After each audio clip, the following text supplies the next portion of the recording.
First, I'd like to announce that we are in compliance with the open meeting law. And, okay. Chair Stodel. Here. Vice Chair White, excused. Commissioner Bellis, please excuse. Commissioner Hawk. Here. Commissioner Plank, excused. Commissioner McMillan-Arnold. Present. Commissioner Levine. Here. Commissioner Beck. Here. Commissioner Hotchkiss. Here. Commissioner Surface, excused. Commissioner Cosgrove. Here. Commissioner Mooney. Here. Commissioner Wilkinson. Here. Thank you. Do we have a quorum? Yes, we do. And you've already indicated item number 2 that we have for the open meeting. Yes, we are. Item 3, public comment during this portion of the agenda must be limited to matters on the agenda for action. We will be heard to give relate to the record. The amount of discussion as well as the amount of time any single speaker is allowed may be limited. Would anybody in the general public like to address any of the issues on our agenda for action items? Please, for the record, which item is this? Item 6, the historic preservation awareness and work plan. All right, item 6. I'm Dr. Linda Miller. I'm the co-chair for historic preservation for the Nevada Society DAR, and I'm here in support of the nomination for the Francisco Garces chapter for the Historic Awareness Award. Because of their involvement in the monument, the Francisco Garces Monument, that they dedicated in 1954. They're the first DAR chapter in Las Vegas, and they made this monument in a very unique way with stones from 48 states, and they have kept that up, even though there was a slight variation. It was in storage for some time, and they've kept that in good stead and added to that. And that is on the agenda. I noticed that you needed a Education Preservation Award nominee, and I'd like to nominate the Daughters of Utah Pioneers for that. I've given you the lesson plan. They go out into the classrooms and give lessons, and they are always active at the Old Fort, Nevada Game Days, doing pioneer games, and they are just very active in keeping up the culture of the Mormon settlement. Thank you. Quick question, Dr. Miller. Yes. Has there been any thought about getting the other 2 states to come on board with that rock? Oh, I don't know. Sorry. Any questions? Any other comments from the general public? Hearing none. Let's move to item number 4, possible action to approve the final minutes by reference to the regular meeting March 25th, 2015. Sorry, Chair, those will have to be held in advance to the next meeting. They're not ready. Just without, why? Because that person was out of the office and she could not get in there.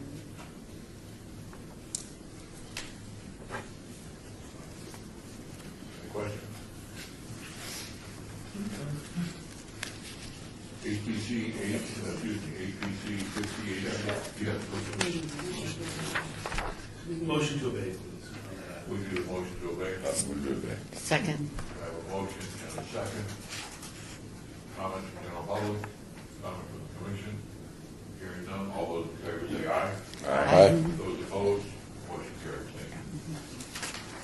Item 5, HPC 58734 for possible action regarding an application for a certificate of appropriateness to approve windows installed at 1229 8th Place, a security resource within the John S. Park neighborhood district. Courtney? The applicant is requesting approval of an application for a certificate of appropriateness to replace a window at the home located at 1229 8th Place. The home was constructed in 1949 and is a contributing resource in the John S. Park neighborhood historic district.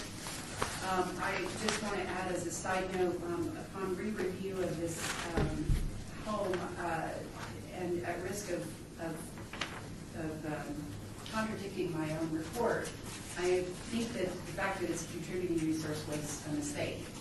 So I would like to just throw that out there, that it would be considered today, if it were looked at today, as non-contributing resource because of the lack of integrity with the original windows that are on the facade. There was really only one original window that's left. Chapter 19.10.150 of the City of Las Vegas Unified Development Code requires that all work requiring a zoning or building permit on the exterior of the building designated on the city's historic property register is subject to review by the Historic Preservation Commission, and the work was completed prior to obtaining the building permit. The 2002 John S. Park Neighborhood Historic Resource Survey contains photographs and a description of the home. And in 2003, the home had 2 single-pane windows located to the left of the entrance and a larger steel frame casement window with divided lights located on the west facade of the L, which is that projecting portion of the right side of the facade. The 2 single-pane windows were not original to the house and do not match the size or shape of windows that would have been installed originally. However, the casement window was original to the house. This window has been replaced with a 2-pane sliding type window with no divided lights. Even the snap-in lintels were not included. This application concerns that casement window only.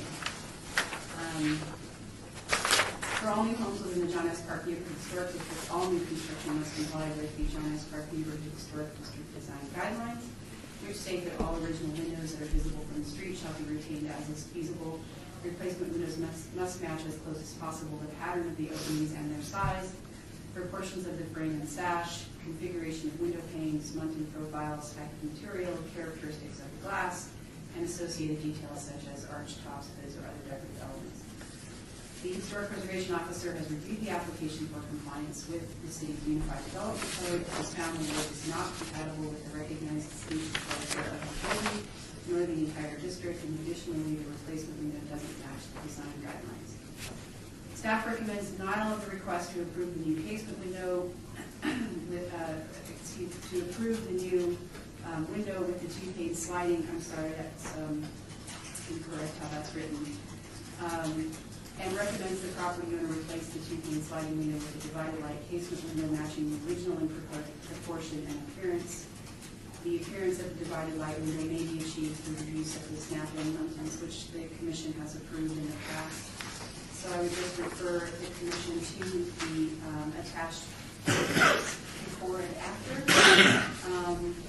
And I believe we have a representative here, or the property owner. That's correct. Wait for the record. Yeah, my name is Fidel Solano. I'm just a representative for the property. So if I heard you correctly, we need to replace that west window. Would that be the only one? That is the only one. Okay. And do we have the guidelines with what the design should look like? Just so that it matches the original in appearance. Like that. Oh, okay. Okay, that's easy. There should be a casement window that swings out, Correct. and there are companies that make those. So as long as we meet that design pattern with the casement window? With the divided light appearance. Meaning it's 12 small panes of glass instead of. Well, it could be it could be big panes of glass, but the dividers need to be. Correct. Correct. And only for that window, correct? Correct. Okay. Visibility from the street is what Sounds like that's something that you're going to go ahead and do. Yeah, that's not a problem. We weren't aware of it. This property was bought at a foreclosure 3 years ago. So it was empty when you bought it? Yeah, it was completely empty. We didn't get any of the guidelines. It's been worked on, it's been transformed, and we're almost complete. I'm glad that I'm sitting here in front of you guys, so now we can get a copy of that, and we have it for our records as well, so. Go ahead. And obviously we're going to find our landscaping and stuff too. Yes, it will be Finishing up. completely, we're gonna paint, We we're have gonna, we have no dictation, no ability to dictate that, but we can request it, please. yeah, what kind of landscaping? Look, we want to beautify the property too. Yeah. I mean, I'm just looking at a picture from this month, Oh. and I'm going like, okay, well, we need some landscape work too. It's just saying. Absolutely. Yeah. we're definitely gonna take care of the landscape. We're gonna leave the brick as is, Good. Good. and then we're just gonna paint it white. So. Gordon, what would be the appropriate, the owner indicated that they are going to work in compliance. So do we, can we evade this until they can come back with that, or make another presentation to you, or do we deny at this point, and then you would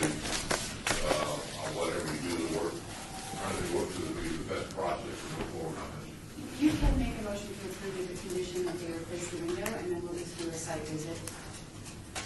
Okay. Can I ask a question, what you just said? You said that you're going to leave the brick, but you're going to paint the brick? No, Oh, we're you- gonna paint the Of the other stuff white? Oh, when you Correct. said you were going to paint it white, I was afraid you were going to paint the brick. No, I would not touch that brick. Okay. That brick is too Yeah, the beautiful. brick is nice.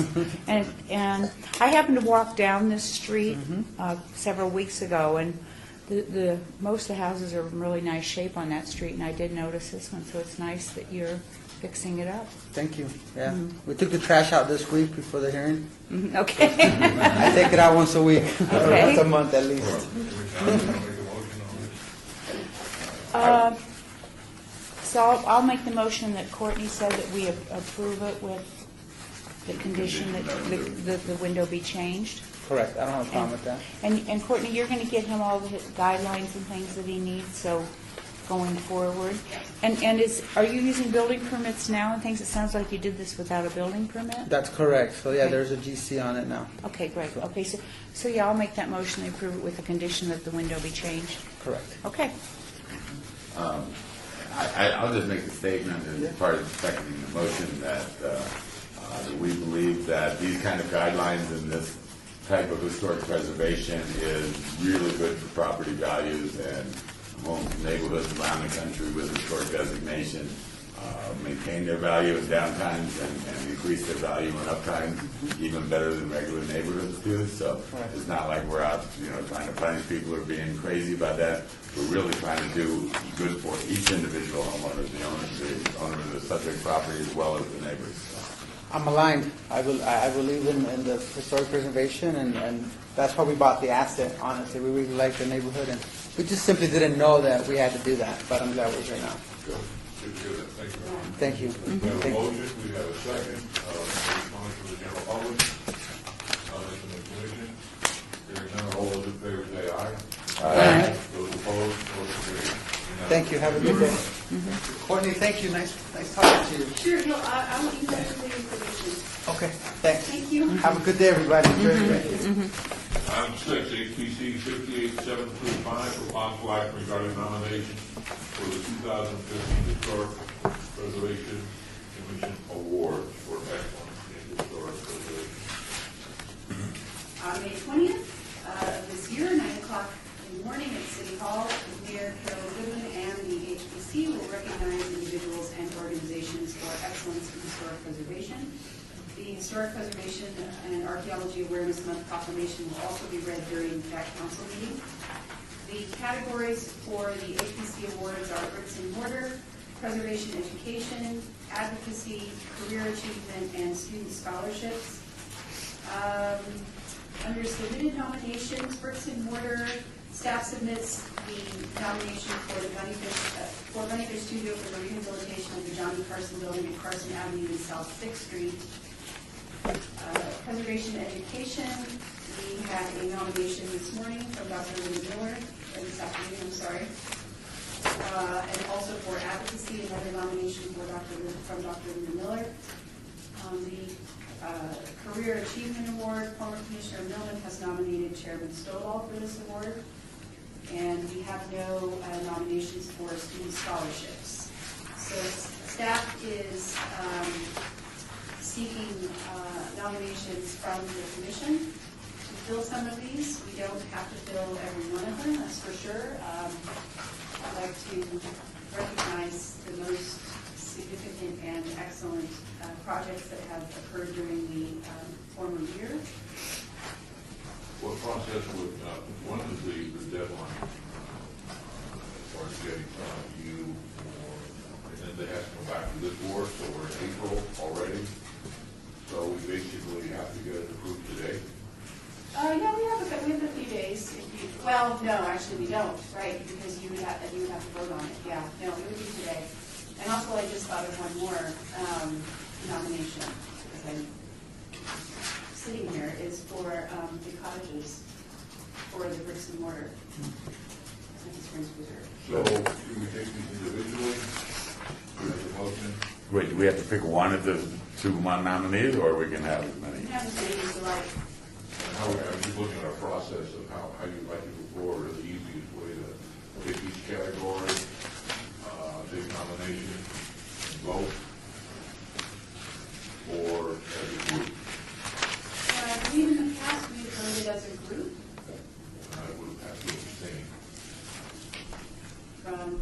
Voting. Right, right.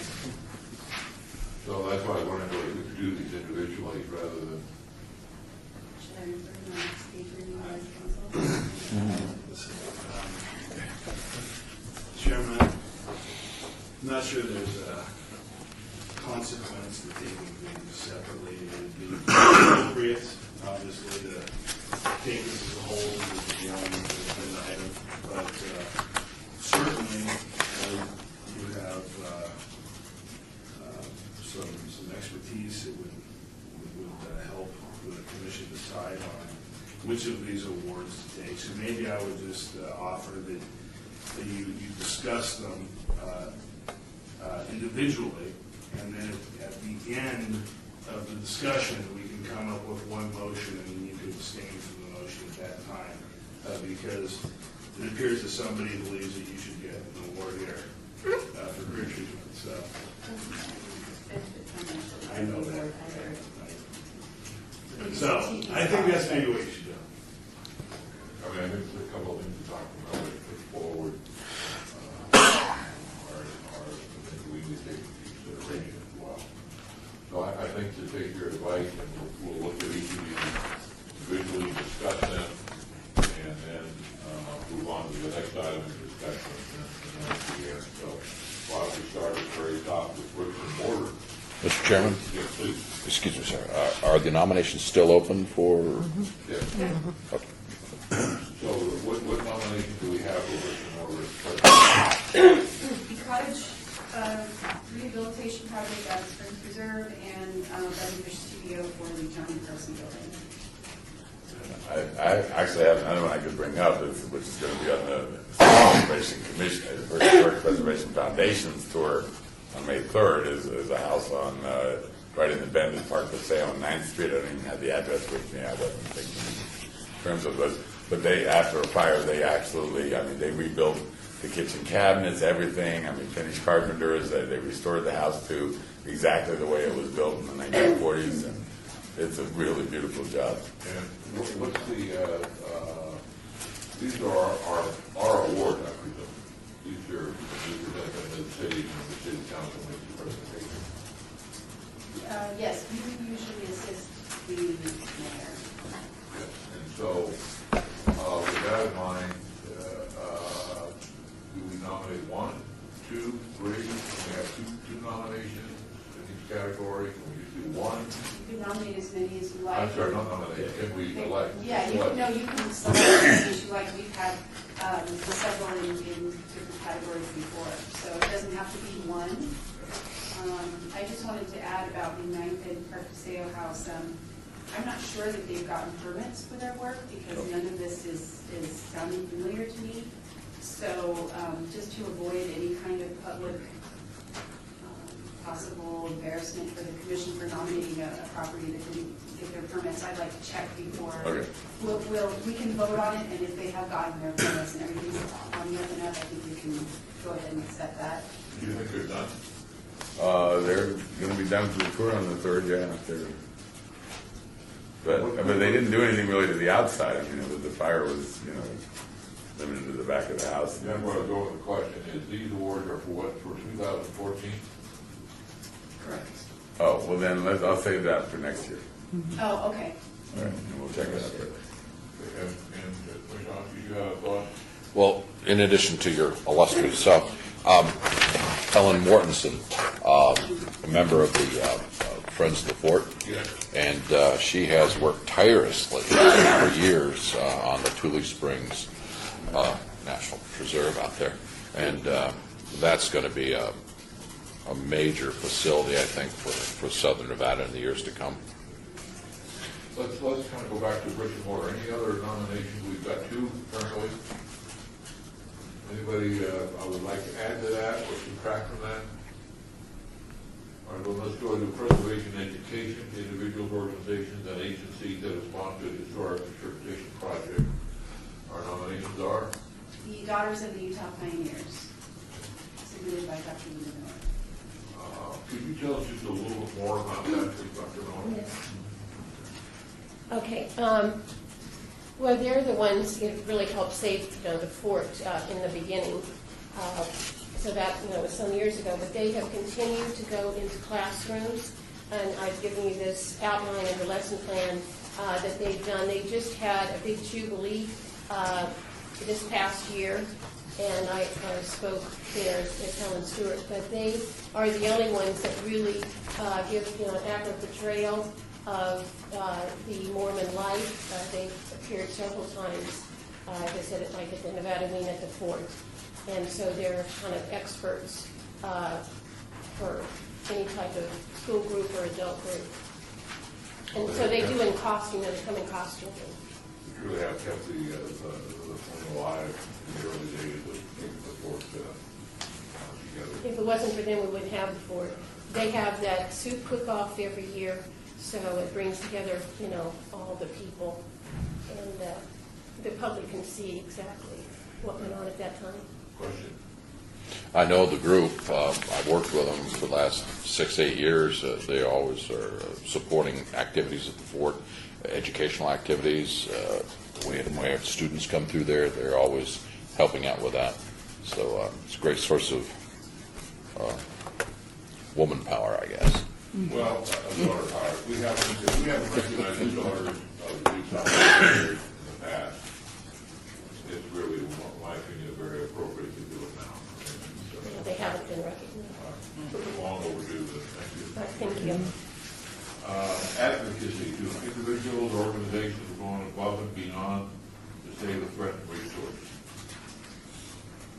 Another nomination by Dr. Linda Miller for the National Society Daughters of the American Revolution, Francisco Garza chapter, for the installation of the Francisco Garza Memorial and Racing Park. Questions, comments? I think we got the packet, and we saw the image of that. Career achievement, we have Dr. Martin. Anybody, anything else? Student scholarship.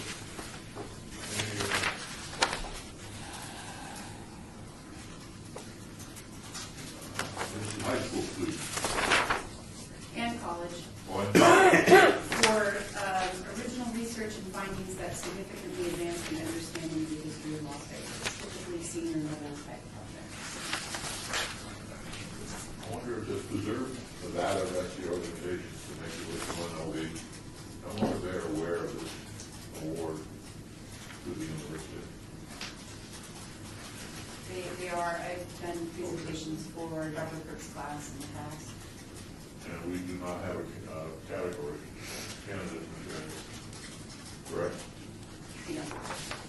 Have you ever talked to anyone at CSN? I believe I have, but it's been, I was working with someone with CSN through the Nevada History Day, National History Day competition.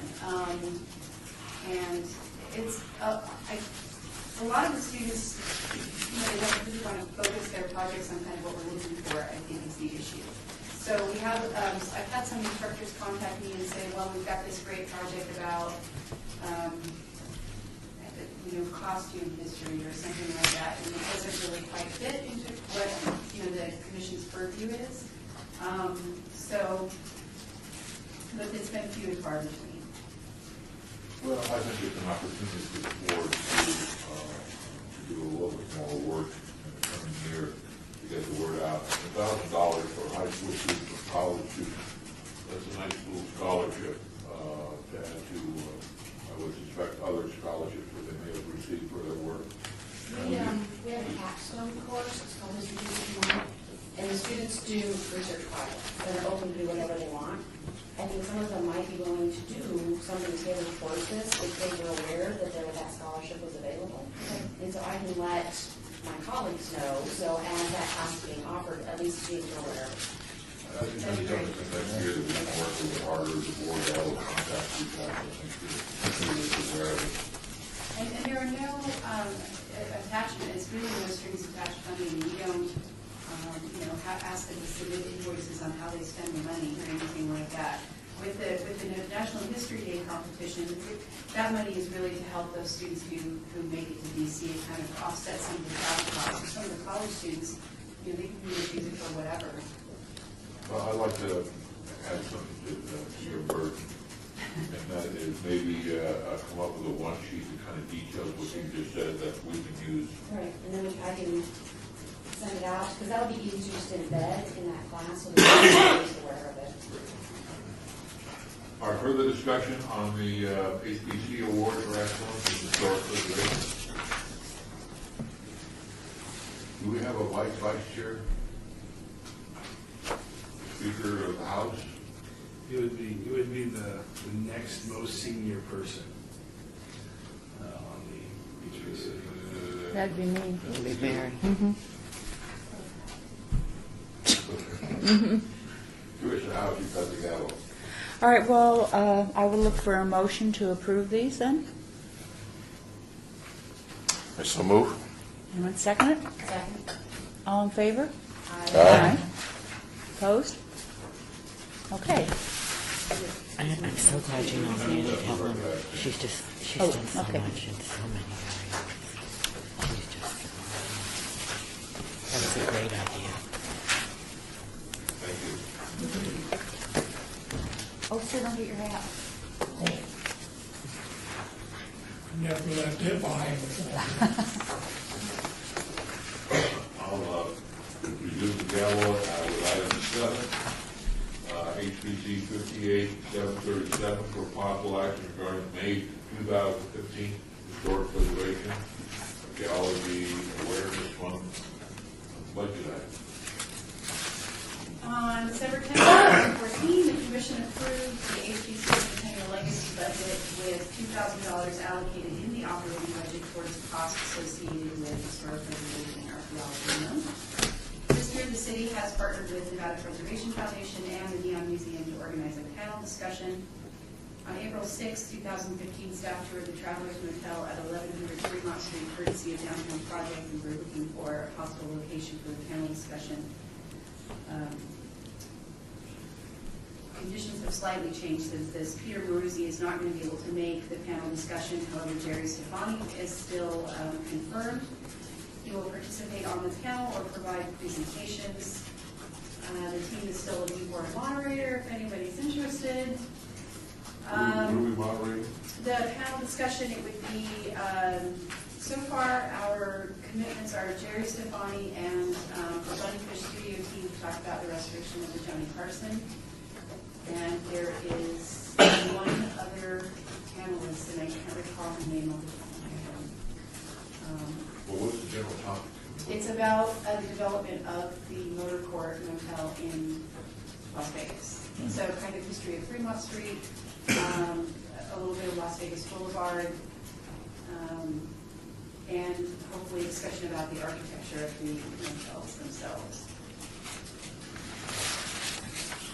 We don't have any volunteers, I'll volunteer. Be a moderator or be on the panel? Moderator. Fantastic.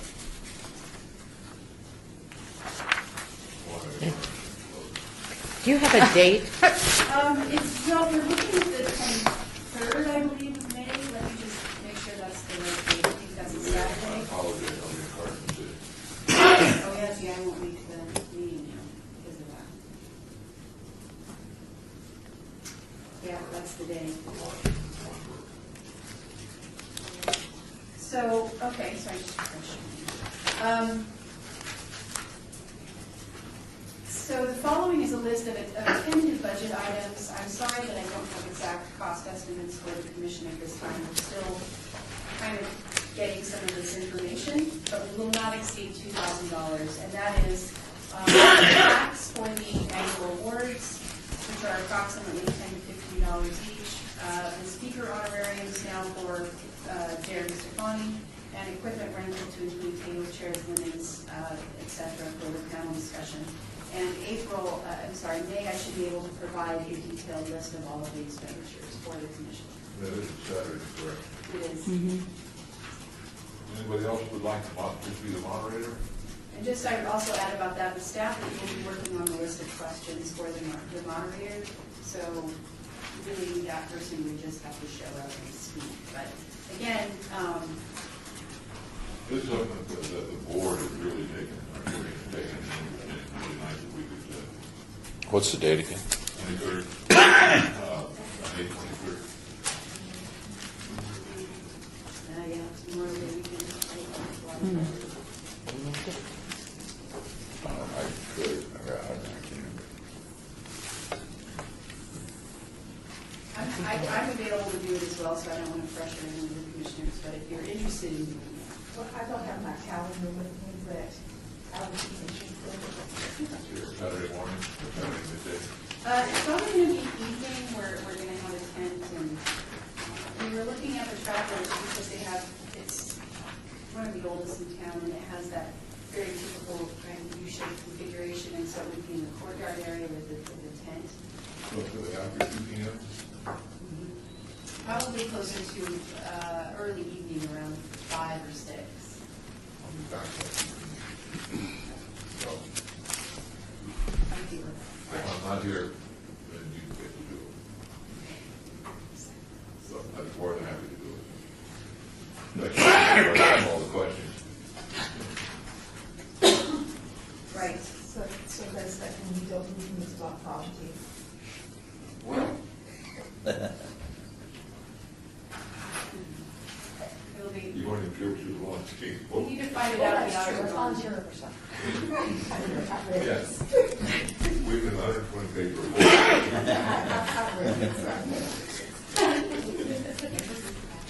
All right, with that on that item, do we need a vote to approve the budget?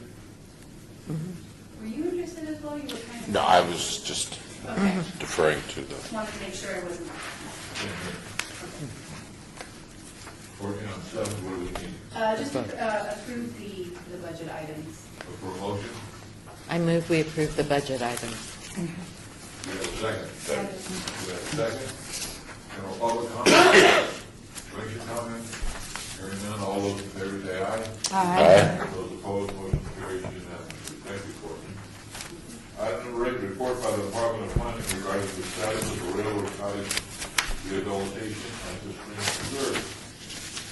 In 2005, 4 railroad cottages, 604 South 4th Street, 617 and 621 South Casino Center Boulevard were moved to the Springs Preserve. There might have been one additional, which is kind of a parks cottage. Okay. The HPC will receive a presentation by Nathan Harper, archaeologist from the Springs Preserve, regarding the status of the cottage. Welcome. Thank you. Somebody tapped the computer back there to wake it up. So remote, let me give you a buttons. I've got a remote here. Can you start the presentation?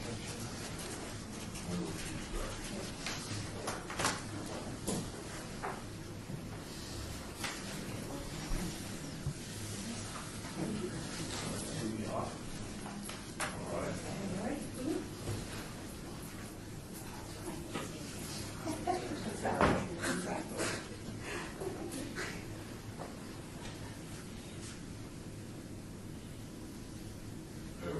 All right. Well, thank you very much to Courtney for allowing me to come speak to you today. I presented to the commission 2 years ago when we were just beginning the work on the rehabilitation. So I won't. I'll go through this pretty quickly, show you some of the photos and work that we did to get to where we are today.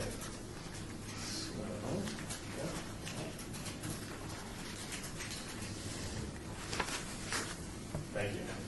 So background, these were cottages that were built by the San Pedro Las Vegas and Salvador Railroad for the employees, built between 1909 and 1911, blocks 23 through 26 of Clark's Las Vegas town site. You can see the map of the town site there with the highlighted plots where the houses originally stood. These were by downtown development. 4 of them were moved to the Springs Preserve in 2005. One is currently at the Clark County Museum, and there's 3 original locations, and I think there's probably more than 3 that are original locations, but they've been so significantly altered you don't even know what's inside the facade of it. Restoration rehabilitation for this project is funded largely by Snip-and LeGrant, 2007. This is part of a larger project within the Springs Preserve, funding several different projects, including the cottage rehabilitation. CCA grant, Las Vegas Rotary, American Public Works Association, National Family Foundation, J.H. Birdie Family also helped fund this project. These railroad cottages were very lucky because we do have original blueprints in the UNLV special collections of these cottages. The sort of craftsman style cement block cottages with very distinct sort of bell cast curved roof lines. The cement block sort of construction is very unique for that time period. The way they were constructed is they actually ran a spur rail down the alleyway of those blocks. They had the materials brought in. They had the cement mixer and all the other materials brought in on that spur line, and they were built in place, and the blocks were cast in place on the railroad before it moved into construction. So with the blueprints, we had call-outs for paint colors, trim moldings, floor plans, kitchen layouts, built-in kitchen cabinets. So we were very lucky. You can imagine some other historic preservation work where you don't have these this resource, where you have to do a very detailed paint analysis, construction analysis, etc. We're very lucky to have this. So all of our design plans were taken directly from these original blueprints as we moved forward. After they were moved to the Springs Preserve, thanks in part to the work of Commissioner Stodahl, they sat there sort of degrading on their own, waiting for funding to develop the funding. And then after we received the funding in 2007, developing the plan, the preservation plan, the rehabilitation plan for those. In the intervening time period, we signed into a memorandum of understanding with the National Park Service, the Historic Architectural group from the Pacific West region. Hank Florence, in particular, was very helpful in the work with that. And in March of 2013, they were moved to their current space. And the plan was to build these on lots of the original size and space them out as they would have been in the original cottage neighborhoods. They were built on raised foundations, so there was some airspace beneath, so we could put in piping, air ducts, and other things, so you wouldn't have to work down through the walls or through the ceilings to disturb any more of the historic fabric of these buildings. And then after they were placed on these raised foundations, these raised sort of stem walls, the soil, the ground was actually brought up to match historic sort of orientation and grade. Some of the issues that we had to deal with in preservation was really making sure that these were going to stay standing. There were several different structural issues. The walls are unreinforced block, and when I say these are cement block, these aren't cement block like we see today with the very strong rectangular sort of cinder blocks. These are actually double Wyeth blocks with two faces, where the block is sort of a long T with a short stem in the middle, and they were laid in bond going up, and there is no reinforcement within them. That is, there's open spaces, and they were just mainly held together by the mortar. So this leads to issues of preservation to keep them standing up, but also to protect them from seismic events. The roofs and the floors actually were not attached to the walls. They were built directly on the foundations. The roof was built directly sitting on top of the wall. There was no attachment. So there was work to put a plate in to attach those floors to the walls and the roofs to the walls. The masonry, as I said, these were cement blocks that were cast on site using local materials, likely unwashed sand. So as far as the integrity of the block, there was issues with that. You could actually rub your finger on some of these blocks and the material would just simply start to flake away. The mortar joints were also very difficult. The mortar was Portland cement. It was actually more solid than the blocks themselves. So the mortar many times was there and the block was eroding away. It was also, when we got down to the base of the paint, you can see on the bottom there was a white layer that we determined was a lime wash rather than a paint. And this was just a very fine sort of lime, very fine lime plaster that was applied to the outside, and that was adhering to the block in places where that was coming off. It was also deteriorating the block. Plaster on the inside was directly applied to the block. There was water damage. In cases where we could, we preserved the original plaster. And in places where we couldn't, we actually brought in some long-standing plasterers with 40, 50 years of experience. The guy was just as old as the house, but they did fine work. So as we looked at some of these issues, the seismic reinforcement, we used wall anchors. In some instances, we had to go remove some pieces of the plaster to be able to put those seismic anchors in. And under the recommendation of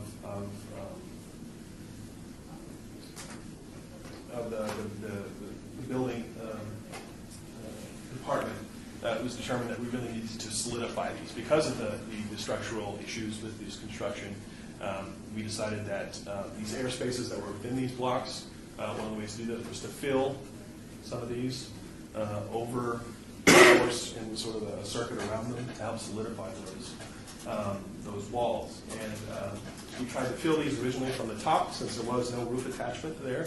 We thought we could put some cement concrete reinforcement in through the top. That proved to be too difficult. And so on the exterior walls, we actually went in and cut channels to be able to put that reinforcement in there. That was not what we wanted to do, but to keep the building standing, that ended up being the best option we had to do. Some spaces and some walls actually, these were divided into apartments over time. So we had exterior doors that were added where there weren't original exterior doors. And we worked with the local company to reproduce the blocks, same size and measurement as they had been originally. And we had to fill in some of these spaces, places where windows have been put in and doors have been put in. So completion of this restoration was finished in January of 2014. We put in fencing, we put in gates using historical photos and documents, tried to match them as closely as possible. The trim colors, each of the houses got 4 different roof colors. We know that the roofs, the shingles on them were different colors, so there were 4 different roof colors that were called out in the blueprints. There was also 4 different trim colors that were called out in the blueprints. So we painted and matched the colors on each of these, so you have the full spectrum and array of what you would have seen in a railroad cottage at that time. So these weren't just gray block cottages all colored the same at that time period, and we wanted to reflect that as closely as possible. The bottom photo you see there, that's the space that you just saw in the previous image of the wall, and that wall was rebuilt, and those original size character windows were put in there. Now the landscaping was important as well, because we were putting these on original size blocks to match the look and feel of the cottages from the original time period. We went back to the Las Vegas age and did some research and looked at some of the early Arbor Days, some of the early plantings that were done by the Mesquite Club. I believe it was February of 1910, 1912, that they did a big Arbor Day where they planted over 2,500 trees. And so there's actually a plant list saying which trees and what plants they put in. And then the original Railroad Depot Park that was set in front of the original depot, there was a plant list where somebody had gone to California and to some of the botanical gardens and arboretums and brought back a list of plants. So we tried to match those lists in the plantings and yards that we did here as well. So here they are as they stand today, and you can see the distinct colors, the roof colors, the distinct trim colors. We decided to go with a white to match that original lime wash paint on the block. That helps protect the block, helps maintain the integrity. We repointed some of the joints in the masonry, but we didn't want to point all of them because some of them were still very solid. You see the fence there. The fence is that sort of double loop topped fence that you see in many historic properties. The gates were originally built matching the photographs that we had. You see the sidewalk is an exposed aggregate to match closely as possible what they would have had then, and the streetscape, the street as well, is exposed aggregate. So you can see that we feel that we very closely match the look and the feel of that neighborhood during that time.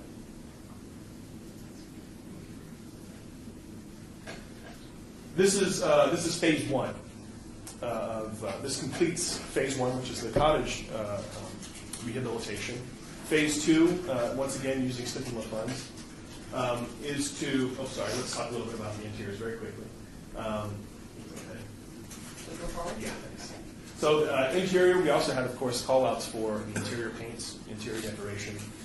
We're looking at a period of 1910 to 1922, so a period from the original construction to the time they were bought by the SB, and SL, was bought by the Union Pacific, and they started to sell these off to private individuals. So the paint, we tried to match as closely as the call-outs. That's a deep olive green. And using historic photographs, we tried to recreate that space. Period-appropriate furnishings, though not necessarily period-appropriate sort of fabric on some of the furnishings. These were lighted with electric lights.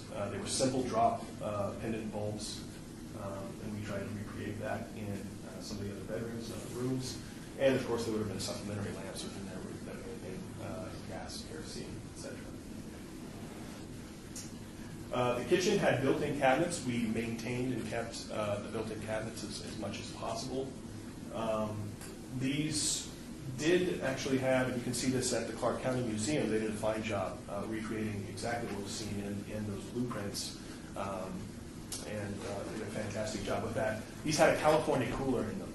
So rather than having an ice box, even though ice was probably readily available through the ice plant here, the California cooler was a tall cabinet with sort of screen or mesh shelving within it. There was a hole in the floor, and there was a hole in the ceiling, and cool air would cycle through and would keep materials in that California cooler about 10 to 15 degrees cooler than the rest of the house. It was really fascinating, sort of evaporative type cooler.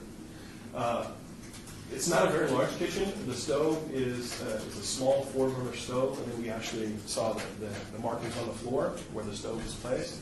And then next to it, you see the large copper range boiler. We could actually see markings on the floor for the circular stand for the range boiler. And so we did quite a bit of searching to find items that would have fit in this spot. This range boiler actually came from Maine, was shipped across the country.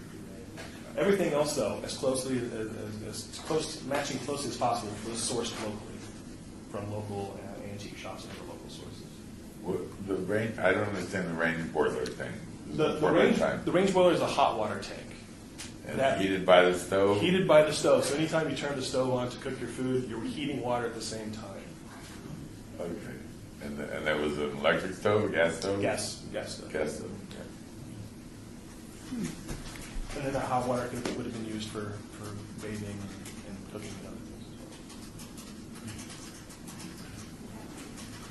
other things. There's a 4-room and a 5-room cottage. The one that we're interpreting is a 5-room cottage, so there's 3 bedrooms in it. We have the master bedroom, what we call the master bedroom, on the bottom there. We interpret that as a family couple, a husband and wife. We also have another room that we interpret as a nursery. We have an antique crib, also as a sewing room, rocking chairs, carpeting throughout. And then we have another children's room where we have a baby bassinet and other things as well. The current plan is to allow freedom of movement within the cottages, either by tour or staffed by volunteers to allow people to freely move about the cottage. So we'll be keeping a very close line on people as they tour through, as things do, throw legs and walk off on occasion. So we formally dedicated these in October, sesquicentennial event. Governor Sandoval was here, and then some other dignitaries were here. You can see somebody's standing right there in the bottom. And currently our plans, as I said, this is phase 1. Phase 2 is to build other sort of reproduction buildings on the other side of the street there. There are original blueprints of the original Las Vegas Depot. We've been working with Property Sellers Delgado Architects to develop from, once again, historic resources, photographs, and original blueprints to develop this as a historic streetscape dating to the time period of the early 1900s to 1920s Las Vegas. So we have, it will have the depot. We're going to build a replica of the Lincoln Hotel. We'll have a replica of the Arizona Club, the First State Bank, and in a general sort of non-specific mercantile building as well. And then there's space between the two buildings where we're going to recreate an outdoor theater in that space as well. So here's another view, sort of aerial view of the area. So right now we've already gone through our 100% design review. Currently, if not right now, these plans are being reviewed by the city. Hopefully we can have this out to bid by July with construction beginning early fall, September, October of this year, with an eye towards completion of the project in fall 2016, hopefully opening next year in October. Are the houses open now, or is That all waiting for the? The plan was to close them until the entire street was open, and then open it as an entire package. I will do special tours, and I would like to invite the commission to come have a look at these houses at a time of their choosing. I'm happy to lead you and show this to you, because we're very proud of the work. We're very proud that these were saved, even if they're not in their original location. They're still telling a very significant story. Couple of points that there's a lot of historic cans that have made this possible, including Councilman Coffin, who rescued all the blueprints of the cottages and the depots, and there's a lot of history of Las Vegas in that early period that you're able to use. Otherwise, there would be a lot of making stuff up to some degree, but having the blueprints, as you point out, makes all the difference in the world. There are lots of folks, whether it's you look at what's been done out of the County Museum. They did a great job with Mark Hall Pack. There's Joe Thompson, and there's just lots of folks that have over the years made this a reality, including the Springs Preserve accepting this challenge.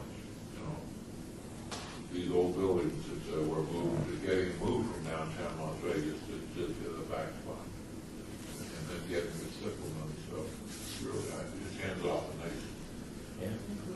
nice job. That was my thought for the commission. I will probably take you up on that. Sure. Although we probably will have to host a meeting. We'll have to post the meeting. We won't be able to talk to each other. I think I trust you right now. And while people are being praised for this, Bob, you deserve a lot of praise, because you had more passion for saving these cottages than anyone else. Well, thank you for that. It's true. There's a lot of folks that encourage me to have a passion, and the real quick, the Springs Preserve said, we'll take one of those. One. And then I said, well, we moved. By the time we got to 4, the former head of the water district said 4 is good. Stop. I'd like to give a shout out to former planning director Nardo Wheeler. Yes. Who started the ball rolling by turning to Pat Mulroy in the meeting saying, "How would you like 4 cottages?" Pat said, "Yes." We had probably used by Margo one day. So there are lots of folks, a lot of hands in this project. So, and all the challenges in doing what you've done with those bricks. I hope we let some of the bricks out so people can actually see that they are really cut apart. Further questions, comments? Thank you so much for that. Thank you. For all your work.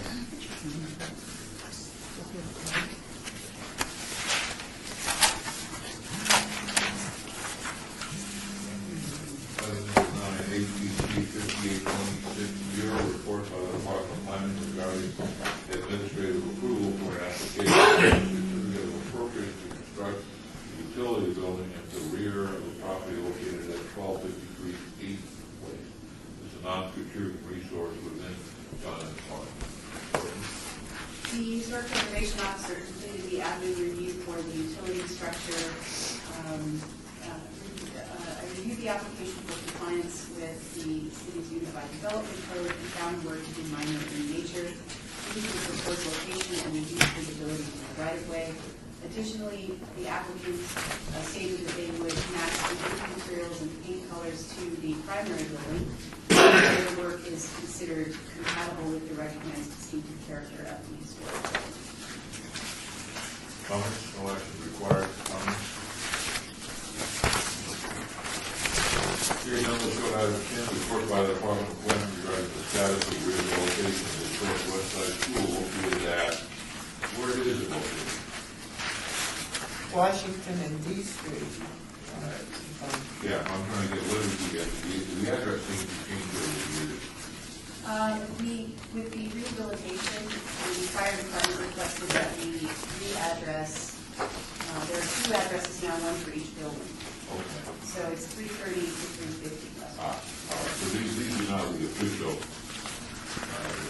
what we use to move forward, but not necessarily the historic. I think it was just one for the. Right, and that was 330. So I made sure that 330 stays with the 1923 building, and then 350 was the just for purpose of future research. This is your report? Well, rather than read every one of these, are there any questions about anything specific? Where I guess we're at approximately 15% construction with a finish date. We're looking at 2016. Let's see. Call out.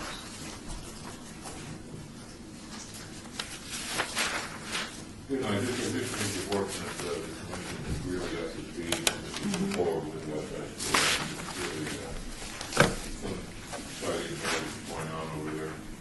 The nomination is now before the state board, who will be heard at the June meeting. The June meeting will be held in Carson City. However, they are setting up a teleconference. So, Las Vegas can be part of the nomination. There's a few more changes that have been made. But the draft really is a document that I think that the commission should be proud of and really try to get into the details in the report. And tell us communication will be located for. Probably at either the governor's conference room or at the State Museum at their hotel conference room downstairs. I'll get that information emailed out.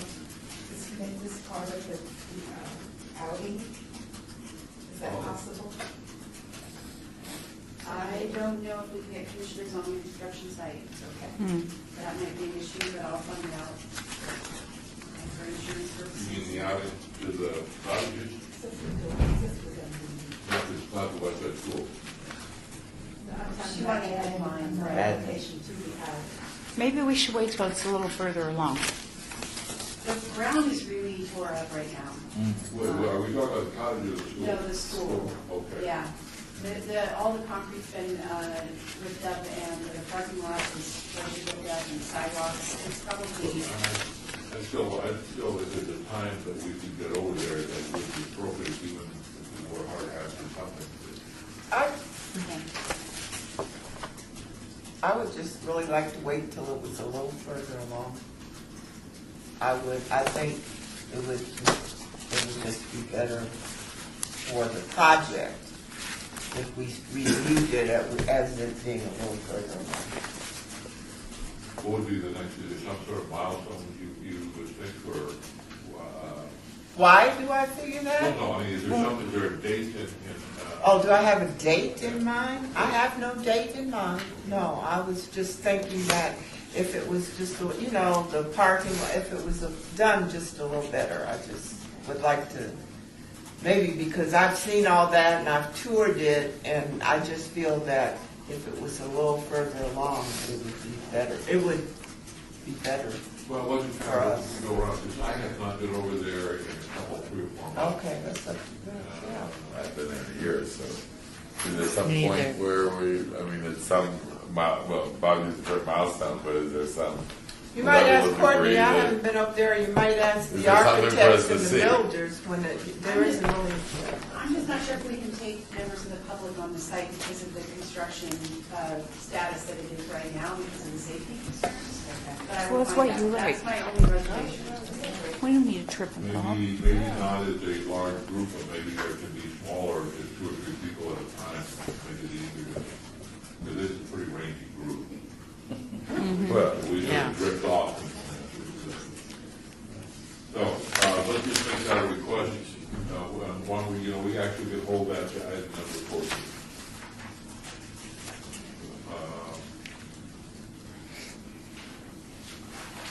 So we were at the point where there was questions about the school itself. Other than we look for additional reports as we move forward.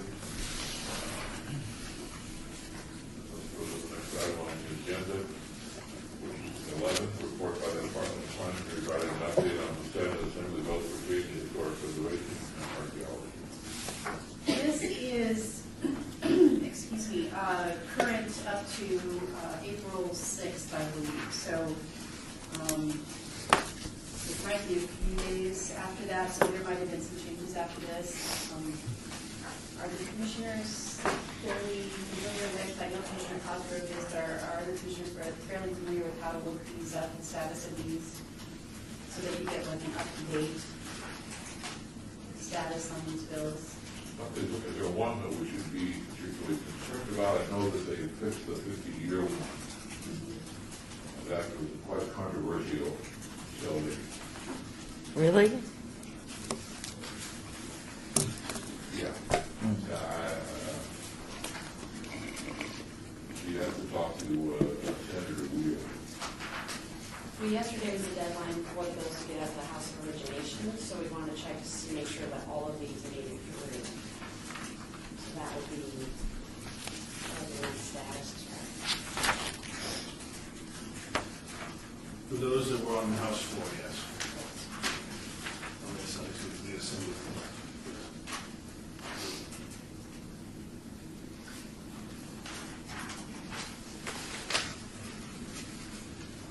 Any questions on that?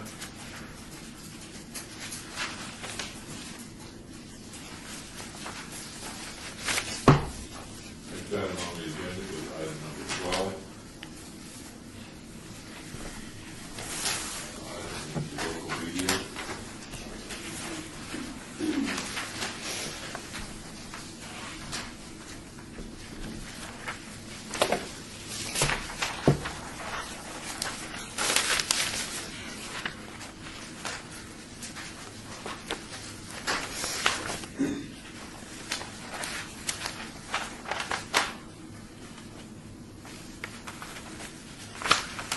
Thoughts, comments from the committee?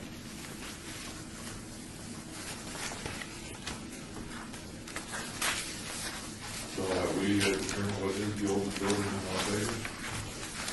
The oldest structure, some say. I'm not sure. I mean, because does the board count? Because it's not, it's a reconstruction? Nope, there's an original piece there. One block? There you There's have it. one building's original, Oh, one whole building. Oh, The long one? the long one. okay. We're putting a new, we're rehabbing it.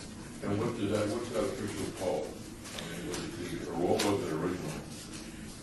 Well, it was a part of the original ranch, but what saved it was the dam. They used it for a concrete testing lab. And then the Elks took it. They had it for a while. They rented it out to the dam folks. And it was saved because of that. So Kyle wasn't there first? No. That was pretty impressive. What about Native American?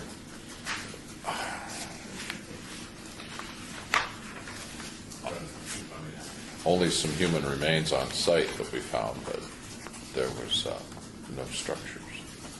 I always get concerned when we go with oldest first, largest, tallest. The oldest building, the oldest what building, the oldest.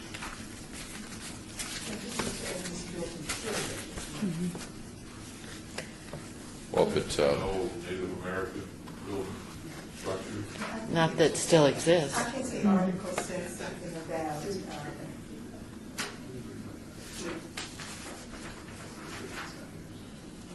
Spring Mountain Ranch has got the some original buildings, and then up at Tule Springs, there's an original building that I think we were talking about putting a roof over to try to the old adobe.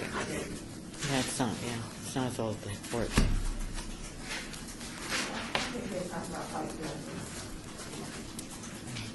European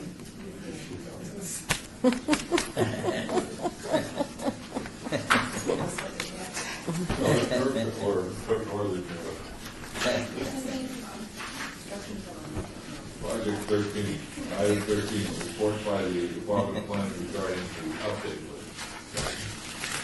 What I'm looking to report is the 2015 Historic Preservation Fund grant was awarded. We were awarded $20,700 of the $45,350 requested. So I'll be working with SHPO on a revised scope and budget to present to the commission in May for review. Was there a reason for why it was only partial? Was it just? Just total funding, I'm guessing. They had a lot of applicants. Really? It just didn't seem like it was that much for Las Vegas. That was just. Well, there were more people that were eligible, or more cities that were eligible. Very good.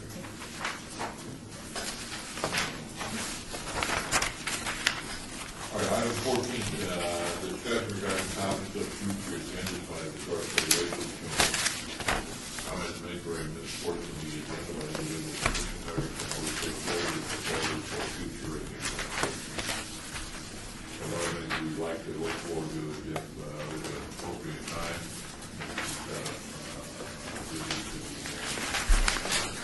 I will not be an agenda item. We'll just set it up and send emails out. anything else that we'd like to see on future agendas?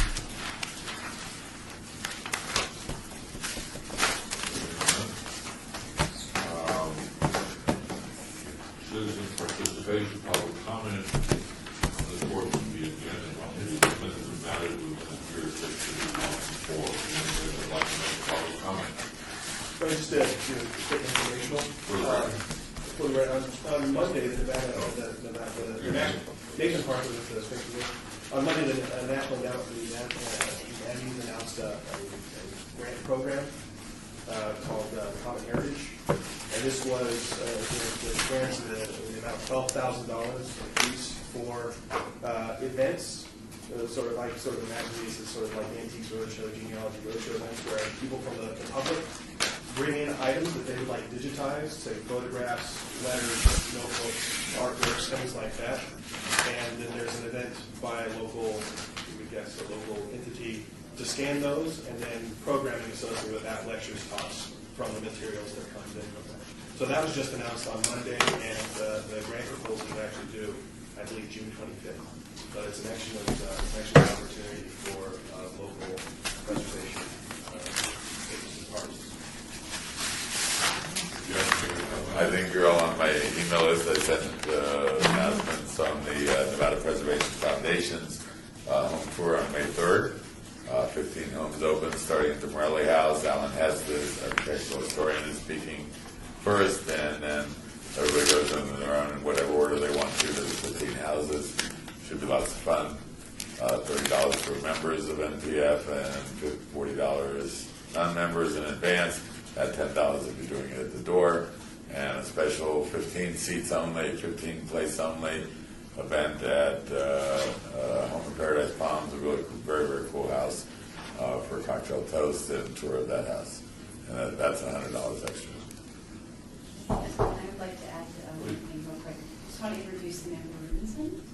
our newest commissioner. She's the SHPO appointee Oh. who is, Love it. as Dave Nolan retired, she's the new SHPO appointee.